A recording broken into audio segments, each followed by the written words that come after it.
You know that feeling when you're on vacation and it just becomes a checklist? See the thing, snap the picture, check the box, move on. Well, today, we're going to dig into an idea that tries to completely shatter that cycle by asking one really interesting question. What if you could actually have a conversation with the places you visit? Okay, so just imagine this for a second. What if you could actually talk to a place before you even got there? And I don't mean just, reading a Wikipedia page. I mean having a real back-and-forth conversation with that old cathedral or that hidden mountain trail. Seriously, what's the first thing you'd ask? Here's the thing, though. Most of the travel content we use isn't built for that kind of deep personal curiosity. It's built to be read, and read quickly. We scan those top 10 lists, we bookmark the big attractions, and before we know it, what could have been a journey of real discovery, well, it's just another to-do list. But what if you're chasing a connection, not a checklist? Well, that is the exact problem that a new experimental project called Paisaxe is trying to solve. The whole idea is to change the rhythm of how we explore, turning it from a monologue into a real dialogue. So, what is this thing Paisaxe? Well, the name itself comes from the Asturian word for landscape, and at its core, it's this really cool tool that lets you, quite literally, talk to a place. You can use chat, you can use your voice, but the point is, it's like having a personal guide in your pocket who knows every little story in secret. And this is where the magic really happens. It's all about shifting from just passively consuming information to actively engaging with it. So instead of reading some dry paragraph about a cathedral, you get to ask the cathedral itself, hey, what makes you so special? Or what's one tiny detail I should absolutely look for when I'm inside? And using it is incredibly simple, which is the best part. First, you just pick a place. Could be a monument, a hiking trail, whatever. Then you ask it a real question. The kind of thing you'd actually ask a person, not what you'd type into a search engine.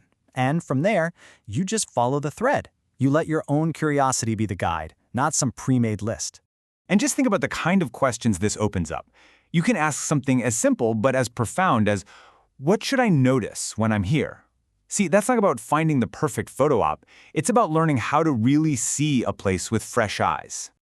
Or how about something that's just super practical and human, like, is this worth seeing on a rainy day?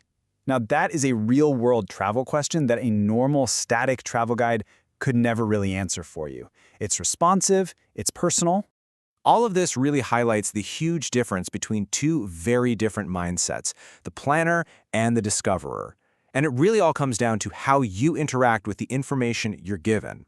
Think about it. When you're just reading a guide, you get information and it's often kind of flat. You scan it, you bookmark it, and you move on. But when you're actually talking with a place, oh man, the entire experience just transforms. You start following these little threads of curiosity, asking, tell me more, and you end up building a much deeper, more genuine connection. So the old way of doing things has us asking, what are the top 10 things to do?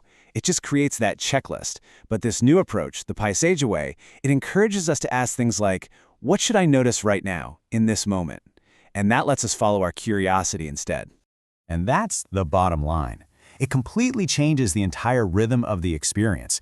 It pulls you out of that rigid, optimizing mindset of a planner and drops you right into the open, curious world of a true discoverer.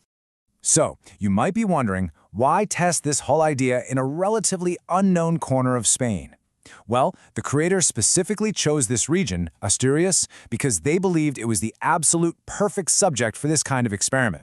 And it turns out Asturias was the perfect fit for a few really good reasons. For one, it's a place that genuinely rewards curiosity. The best moments there are the ones you just kind of stumble into.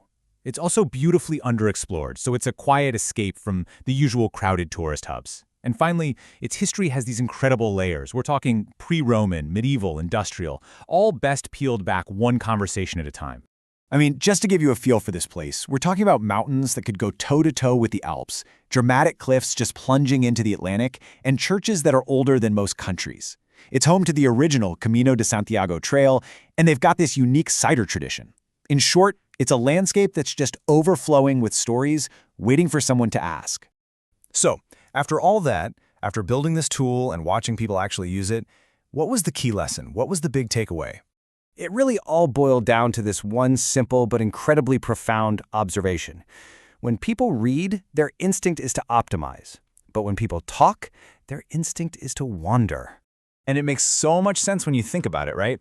The optimizer's brain is always firing off questions like, What's the best? What's the closest? What has the most stars?